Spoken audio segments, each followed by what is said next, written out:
Vamos a recordar la pregunta central del día de hoy para que puedas participar y saber qué opinás.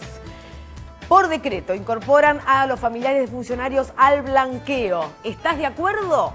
¿Sí o no? Al final te contamos qué estás opinando. Vamos a hablar ahora de Cuba. Vamos a hablar de la muerte de Fidel Castro. Vamos a hablar de un mundo que cambió, que ya viene dando signos de cambio absolutos. Pensemos, por un lado llega un papa latinoamericano al Vaticano y uno dice, se profundiza la idea de un capitalismo más humano. Aparece la cuestión de apartarnos del capitalismo salvaje. Empieza a haber una suerte de diálogo importante y esto terminó en Cuba y Estados Unidos dándose una mano entre Obama y Raúl Castro, esas banderas flameando y una esperanza de terminar con un bloqueo histórico.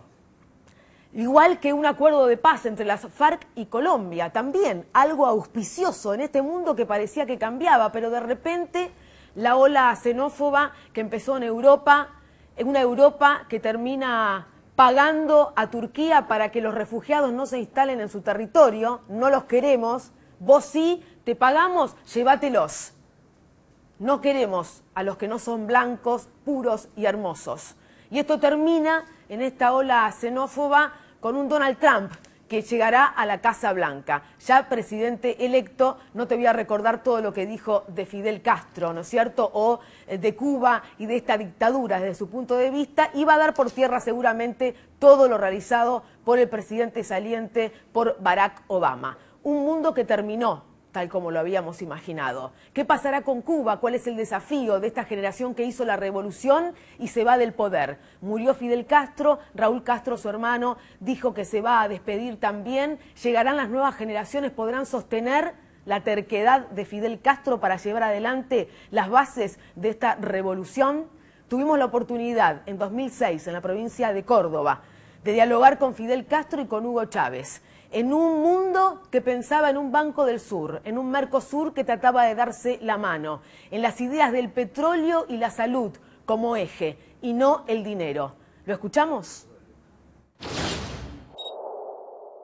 Pertenecemos a la generación de nuevas ideas, a la nueva generación de ideas. ¿Se viene el Banco del Sur? ¿Están de acuerdo? ¿Cómo lo ve usted, comandante? Bueno, Cuba es demasiado pobrecita, no tiene mucho que poner en el banco. Preguntarle a Hugo, que sabe más. ¿Cómo que no? Tienes una reserva por ahí escondida. Cuba ¿Tiene escondidas? Escondida, debajo de la isla hay petróleo. Ah. Cuba va para la OPEP.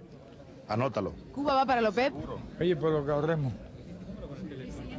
¿Cuándo vas a Cuba? Visita a Fidel allá. Y lo voy a ir a ver, comandante. Dale una ¿Cuál es la televisión? Televisión pública, Canal 7 de Buenos Aires. Esa la dirigía Anita Escalón. Esa es la... Claro, Anita. No me digas. Claro, ella era muy Estamos en amiga de directo. Anita. Pero ya desde que tú Una vez viniste estuvimos aquella vez y juntos allá fuiste en al el canal. astillero, tú hablaste por esa. Claro, y allá Yo en me el acuerdo estudio que fuimos a hacer una vez y un aló presidente hicimos también. Y ellas fueron las que gestionaron que tú y yo estuviéramos juntos para hablar. Claro, ella. ¿Fuiste tú? ¿PDVSA va a explorar el petróleo en Cuba? ¿Ah? ¿PDVSA va a explorar el petróleo en Cuba? PDVSA está en Cuba, sí. No, hombre, tenemos sí, ya oficina en tenemos una Cuba. empresa mixta Tenemos allí. una empresa ¿Eso? mixta y Una comercializando petróleo, refinería. una refinería, No, y tenemos petroquímica. depósitos de combustible y estamos buscando y estamos cooperando mutuamente en las cuestiones energéticas. Tenemos Petrocaribe, Y el ahorro de energía. el ALBA. ¿Tú sabes cuánto se ha incrementado el intercambio comercial a través del ALBA entre Cuba y Venezuela? ¿Cuánto? De 200 millones de dólares a casi 3.000. Ni sabemos. A 3.000 Si hemos este perdido año. la cuenta. Hasta cemento nos está enviando Fidel. Muy bueno el cemento. Es bueno. ¿Y Muy le bueno. pueden enseñar, Cemento digo, cubano. con su experiencia, a ahorrar a toda la región, como usted dijo, comandante? Decenas de miles de millones. Y el combustible venezolano dura 200, 300 años. No, ese es un tema. Yo no me voy a hablar de eso. Digo, si alguien lo duda, estoy dispuesto a reunirme. Usted los invitó a todos, espero que vayan. Ojalá. Si él es del Mercosur, fíjate que yo le planteé al Mercosur que si el Mercosur se empeñaba, se acababa el analfabetismo. Pero rápido, lo acaban es mucho decir 5 años. Lo acaban en 3. Si lo deciden, tienen la fuerza, no cuesta nada. Es más, si lo deciden lo del Mercosur, en menos de 3 años, en 2 años se están operando. Los 6 millones de que hablamos en 10 años. De la vista, De la vista. de la vista. En 6 años. Es una cosa maravillosa. Mucha gente pierde la vista a los 40, 50 años por catarata. Y en 15, 20 minutos le sacan el cristalino opaco y le meten un lente intraocular y ve como tú. Impresionante. Impresionante. 15, 20 minutos. Fíjate que ahora estamos con la televisión, que son millones de argentinos, es muy importante la opinión de los argentinos. Y iba a decirte, Estamos hablando de las operaciones, de la rapidez, decisiones políticas para tomar en la región y se pueden solucionar algunos problemas importantes. nadie se lo imagina. Nosotros no lo sabíamos. Y yo le digo a él cosa nueva cada rato, porque estábamos en una vieja idea que vinieran a operarse. Pero nosotros, que ya habíamos llegado a un nivel alto, cuando estábamos trayendo bolivianos, cuesta $1.000, 1.000 y tanto traer ¿cómo se llama? Un argentino a Cuba a operarse, además de los gastos. Y es un paciente, es una atención, asistencia ambulatoria. Vienen y se van, pero no solo es ambulatorio el paciente, es ambulatorio. El punto quirúrgico, la posición quirúrgica, lo lleva, manda a la gente adelante, los diagnostica, lo tiene en una lista, manda allá el equipo, manda el equipo de médico y el equipamiento para la cirugía. Donde vive la gente no tiene que ir. Si ustedes quieren, hagan una prueba, te lo sugiero, escojan un grupo de bolivianos o de argentinos pobres, para que nadie diga que le están haciendo competencia. Móntenlo en un ómnibus, hablen con el boliviano, lo mandan allá con Evo o con el que él diga, puede ser el cónsul, puede ser el embajador, y si saca el pasaje, te cuesta $60. Si contrata un ómnibus, te cuesta 30, y por 30 van allí, a Villazón, y te operan a los que tú mandes bolivianos o argentinos pobres. Si es rico también lo mandan y lo operan, porque no se lo van a negar. Pero se trata de no se quiere hacer, se quiere operar a los que no se operan. Se quiere operar a los que se quedan ciegos y no cuesta nada. Una nota mucho más extensa, pero allí Fidel Castro hablaba de que ellos eran de la generación de nuevas ideas, hablaba del Banco del Sur, de hablar energía, de la salud, quizás su obsesión junto al comandante Chávez. Ya no están ninguno de los dos, el mundo cambió y me acompañan para analizar esta situación Ricardo Rubier, Carlos Gaveta, Raúl Aragón también se suma a la mesa. Voy a empezar por nuestros invitados para que puedan hacer análisis de lo que significa la muerte de Fidel Castro. Carlos. ¿Qué significa la muerte de Fidel Castro? Estaríamos mucho tiempo. Le iba a preguntar a Rosario si tenemos toda la noche para esto. Por mí encantada. Pero bueno, es la muerte del líder de una revolución que se hizo en serio. Más allá de cómo le ha ido, yo creo que en los últimos años, sobre todo desde que se desmoronó la Unión Soviética, le ha ido cada vez peor. Pero no hay ninguna duda de que Cuba no es el mismo país que era, pase lo que pase de ahora en adelante. Habrá que ver qué pasa con Donald Trump, que quiere echar todo este rollo para atrás. Esto puede terminar en alianzas entre Cuba y China, o vaya a saber en qué.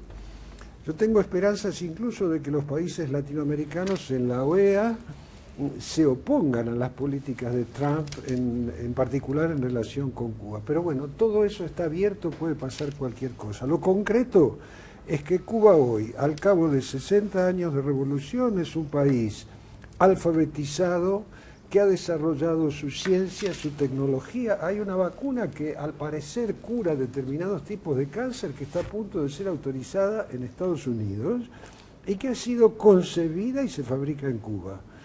De modo que es otro país. Las razones por las cuales tiene y ha tenido siempre problemas son las mismas que las que acabaron en el derrumbe de la Unión Soviética. Es decir, una economía 100% planificada del Estado y un régimen de partido único, cosa que determina baja productividad, etc. Lo que quiero decir es esto, que termino. La revolución cubana empezó como una revolución democrático-burguesa. Apenas Fidel Castro tomó algunas medidas de las que proponía para nosotros aquí, sin ir más lejos, Claudio Lozano hace un momento, le hicieron la invasión de Playa Girón, el embargo económico, 600 atentados fallidos contra la vida de Fidel, entonces lo obligaron a echarse en brazos de la Unión Soviética y a compartir ese sistema de producción y político que acabó fracasando. Ricardo, ¿sobrevivirán las ideas de esa revolución con una nueva generación que llega al poder en Cuba? ¿Y Estados Unidos permitirá realmente esto? Es una pregunta interesante y difícil de poder contestar, voy a intentarlo. Yo creo que la muerte de Fidel Castro es la muerte a través de una serie de hechos, es el final del siglo XX. Por supuesto que hay otros hechos anteriores, como la caída del muro y demás, de un siglo que fue de punta a punta, un siglo de gran actividad, de efervescencia, caliente, ¿no? Desde el comienzo de la Revolución Rusa, los movimientos fascistas, el Tercer Reich, Primera Guerra Mundial, la Segunda Guerra Mundial, y después a mediados del siglo aparece, o poco después en los 60, aparece este proceso revolucionario que, como bien decía Carlos, primero tuvo una característica de una alianza burguesa, digamos así, progresista, liberal, y que un año después es donde Fidel Castro toma la decisión de profundizar en el campo del marxismo-leninismo, seguramente, como también coincido con Carlos, dadas las circunstancias. A partir de ahí Fidel Castro se convierte en un estadista, en mi opinión. Uno puede estar de acuerdo o no, pero sin duda el político era Fidel Castro. Digo porque se lo comparaba, vos recordarás, Rosario, aunque sos joven, recordarás que cuando se comparaba al Fidel con el Che, muchas veces se ha hecho esa comparación de mala leche o con mala intención. En realidad el político era Fidel, sin duda, el estadista, el hombre de Pero ahí Estado. se ponía como el eje en las diferencias de que el Che prefería China y Fidel finalmente se abraza a la Unión Soviética. Claro, bueno, había todo un debate. Yo creo, tomando lo que dice Carlos para no repetir, que a Cuba le faltó un gran debate, que fue el debate de la matriz productiva. Claro, era muy difícil desarrollar el debate una vez que uno se enganchó en ser parte de la Unión Soviética, ser una parte de la Unión Soviética. Frente a la Guerra Fría, el tema de tener a pocos kilómetros enfrente a su principal enemigo, el bloqueo y demás, llevó a Cuba sin duda a condiciones en las cuales Fidel trató de desarrollar lo mejor posible, sobre todo con un gran sentido patriótico. Eso yo quiero destacarlo. Fidel Castro fue un internacionalista porque era marxista-leninista, pero en realidad Fidel Castro nunca dejó de darle prioridad a Cuba. Raúl. Sí, una pregunta para los dos. Yo creo que la globalización está fracasando. Creo que fracasa porque se globalizó la economía y no se globalizó el control político de la economía. Y eso ha generado un grado de inequidad tremendo, no en Cuba, porque Cuba ha estado aislado. Es decir, ¿cuál les parece que va a ser el impacto de esta vuelta, de este proceso de antiglobalización o de globalización de la antiglobalización que se está produciendo, que lo vemos en el Brexit, Grecia, bueno, ahora Trump, etcétera? La lista es muy larga. ¿Cómo va a afectar esto a una Cuba que aparentemente estaría desprotegida frente a esa situación y que además le va a costar muchísimo, si acaso quiera, sostener los ideales, y habría que definir cuáles son los ideales de la Revolución Cubana que se pueden sostener, es decir, una distribución más justa de la riqueza, no sé. ¿Cómo se va a sostener Cuba o cómo va a evolucionar Cuba en ese nuevo contexto que ya lo vemos tomando forma? Y tendrían que hacerlo en 30 segundos sin repetir y sin soplar cada uno, si pueden contestar a esa pregunta que plantea Raúl. Son todas preguntas difíciles.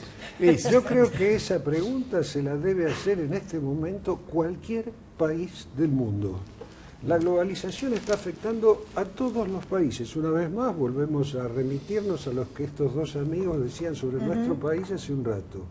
La globalización es la globalización de un capitalismo que, para ultra resumir con perdón, produce cada vez más bienes a mayor velocidad, es decir, aumenta la producción y la productividad con cada vez menos recurso al trabajo humano. Y esto en todos los sectores, en el primario, en el secundario y en el terciario, es decir, en el campo, en la industria y en los servicios. Ahora, desde el punto de vista capitalista esto es perfecto, porque un robot, la informática, un avión que vuela solo, sin tripulantes, como veremos dentro de muy poco, ya existen.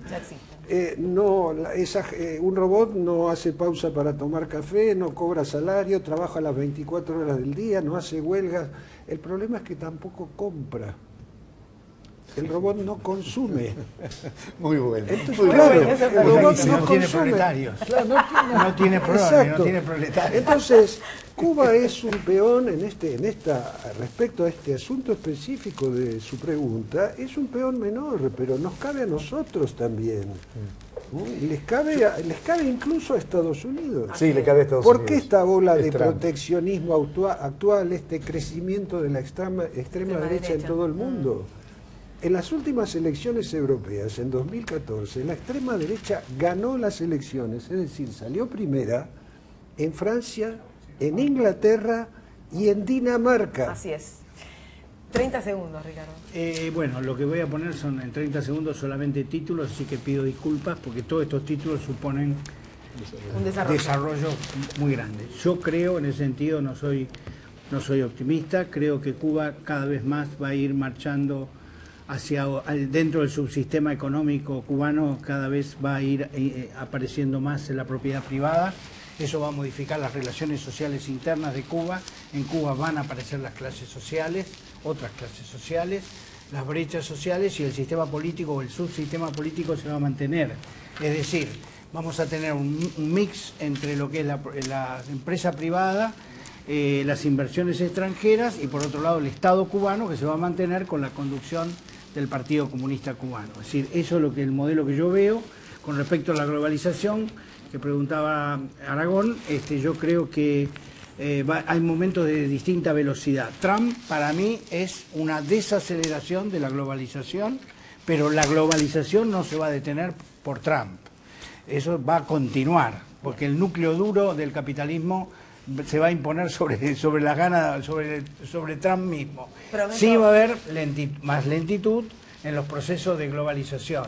Es probable que haya más lentitud, pero la globalización va a continuar. Bien. Y conflicto, sí. Prometo que vamos a seguir analizando esto porque para muchos es un tema muy profundo y muy importante. Ricardo Rubio, muchas gracias. Carlos Gaveta, un placer. Gracias por estar aquí con nosotros. Y Raúl, vamos a compartir una nueva pausa. Enseguida, cuando regresemos, además de velar la pregunta central, vamos a hablar del Festival de Cine de Mar del Plata. ¿Se pudo conocer todo lo que se pensaba en el festival? Bueno, enseguida te lo cuento. Vamos.